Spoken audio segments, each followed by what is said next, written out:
Hello everyone, তনয়ার পাকশালাতে সবাইকে স্বাগত জানাই। আজকে একটু অন্য স্বাদের গরমকালের এক রেসিপি নিয়ে হাজির হয়েছি তোমাদের সামনে। খুব সহজেই কিন্তু এরকম একটা রেসিপি বানিয়ে খাওয়া যেতেই পারে, যার স্বাদ অতুলনীয়। গরম ভাতে এই ধরনের ঝোল হলে আর কি চাই, তাই মনে হলো তোমাদের সঙ্গে এই রেসিপিটি শেয়ার করি। আজকের রেসিপি সজনে আমুদির ঝাল। এর জন্য এখানে দেখো আমরা নিয়ে নিয়েছি বেশ খানিকটা আমুদি মাছ, যেগুলোকে পরিষ্কার করে ধুয়ে রাখা রয়েছে। নিয়েছি সজনে ডাঁটা আর নিয়েছি আলু। এবার একটা কড়াই বসিয়ে নিলাম, যার মধ্যে দিয়ে দেবো একটা শুকনো লঙ্কা। আর এর মধ্যে দেব কিছু মশলা, যার মধ্যে আমরা দিয়ে দেব 1 চামচ মতন গোটা ধনে। দিয়ে লো হিটে কিন্তু এটাকে খুব ভালো করে আমাদের ভেজে নিতে হবে। দেখো এখানে 1 চামচ মতন আমরা গোটা ধনে ইউজ করেছি। শুকনো লঙ্কাটা ঝালটা তোমরা তোমাদের অনুযায়ী দিও। আমরা এখানে একটা লঙ্কা ইউজ করলাম। আর দিলাম 1 চামচ মতন গোটা জিরে। খুব ভালো করে কিন্তু এটাকে আমাদের ভেজে নিতে হবে। ততক্ষণে আমরা মাছগুলোর মধ্যে মাখিয়ে নেব পরিমাণ মতন হলুদের গুঁড়ো, দেব পরিমাণ মতন নুন, দিয়ে খুব ভালো করে আমাদের মেখে 5 থেকে 7 মিনিট মতন অপেক্ষা করব। দেখো আমুদি মাছ কিন্তু ভীষণ নরম মাছ। এই মাছ খেতে কিন্তু ভীষণ স্বাদ হয়। আর এই মাছ গরমের সিজনে বাজারে এসেই গেছে। কড়াইতে বসিয়ে নিলাম বেশ খানিকটা তেল গরম হলে মাছগুলোকে আমরা খুব ভালো করে ভেজে নেব। এখানে দেখো মাছগুলোকে কিন্তু আমরা একটা একটা করে সম্পূর্ণ ভেজে নিচ্ছি। আমুদি মাছের মধ্যে একটু কাঁটা থাকে, কিন্তু মাছটা কিন্তু ভীষণ স্বাদ। মা ঠাকুমারা বলে যে মাছের স্বাদ আছে সেই মাছে কাঁটাও বেশি, যেমন ইলিশ মাছ। মশলা বলতে এখানে আমরা আদা, জিরে আর কাঁচা লঙ্কা বেটে নিচ্ছি। তোমরা চাইলে কিন্তু জিরের গুঁড়ো ব্যবহার করতে পারো। এখানে আমরা কাঁচা জিরেটাকে একটু ভালো করে বেটে রান্নাটা করব। যে কোনো গোটা মশলা বেটে করলে তার স্বাদ কিন্তু দ্বিগুণ বেড়ে যায়। আশা করি তোমরাও সেটা বিশ্বাস করো। কমেন্ট সেকশানে জানাও তাহলে।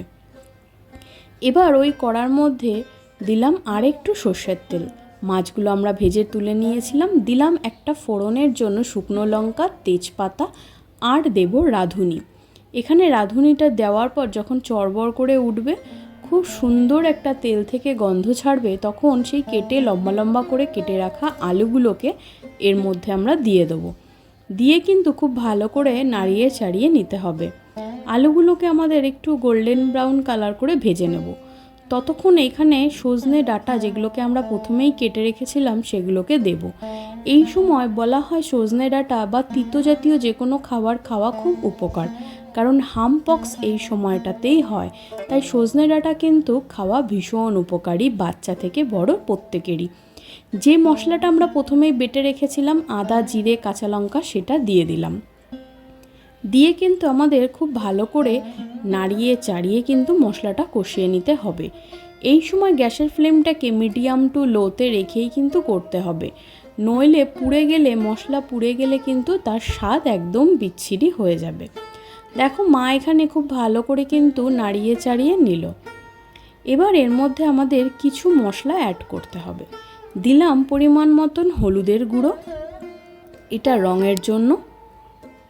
দেব পরিমাণ মতো নুন, তোমরা তোমাদের স্বাদ অনুযায়ী দিও। আর দেব সুন্দর একটা কালারের জন্য কাশ্মীরি লঙ্কার গুঁড়ো। এটা অপশনাল, তোমরা চাইলে দিতে পারো, নাও দিতে পারো। দিয়ে কিন্তু খুব ভালো করে আমাদের এইভাবে মশলাটা কষিয়ে নিতে হবে। যাতে মশলাটা পুড়ে না যায়, তার জন্য তোমরা চাইলে কিন্তু এখানে অল্প একটু জল ইউজ করতে পারো। দেখো আমরাও এখানে জল দিয়ে দিলাম। মশলাটাকে খুব বেশি ভাজার বা কষার কিন্তু কোনো প্রয়োজন নেই। 5 থেকে 7 মিনিট মতন কষিয়ে নিলেই যথেষ্ট। দিয়ে কিন্তু এবার ভালো করে বলক ওঠা অবধি অপেক্ষা করব। যখন এখানে খুব সুন্দর বলক উঠে আসবে, তখন ঢাকা চাপা দিয়ে আধ সেদ্ধ হওয়া অবধি অপেক্ষা করব। যেহেতু আমুদি মাছ খুব নরম মাছ, সেই জন্য প্রথমে আমরা দেব না। এখানে আলু এবং ডাঁটা প্রায় সিদ্ধ হয়েই গিয়েছে। 80% কুক হয়ে যখন যাবে, তখন সেই ভেজে রাখা আমুদি মাছগুলোকে এর মধ্যে দিয়ে দেবো। দিয়ে কিন্তু খুব ভালো করে আলতো হাতে নাড়িয়ে নিতে হবে, যাতে মাছগুলো কোনোভাবে ভেঙে না যায়। এই সময় গ্যাসের ফ্লেমটাকে মিডিয়াম টু হাইতে দিয়ে করলেই যথেষ্ট। দেখো এখানে মাছগুলোকে আমরা দিয়ে কিন্তু একটু উল্টে পাল্টে সুন্দর করে সাজিয়ে দেব। এবার এর মধ্যে সেই যে ভেজে গুঁড়ো করে রেখেছিলাম সেই মশলাটা দিয়ে দিলাম, দিয়ে একটু ঢাকা চাপা দিয়ে রাখলেই 5 থেকে 7 মিনিট অপেক্ষা করলেই আমাদের কিন্তু এই সজনে আমুদি একদম রেডি। গরম ভাতে এরকম মাছ ভাত দারুণ লাগে। যারা ফার্স্ট টাইম চ্যানেলটা ভিজিট করছো তাদের কাছে অনুরোধ রইল চ্যানেলটা সাবস্ক্রাইব করো, পাশে থাকা বেল আইকনটি প্রেস করো যাতে নতুন নোটিফিকেশান তোমাদের কাছে চলে আসে।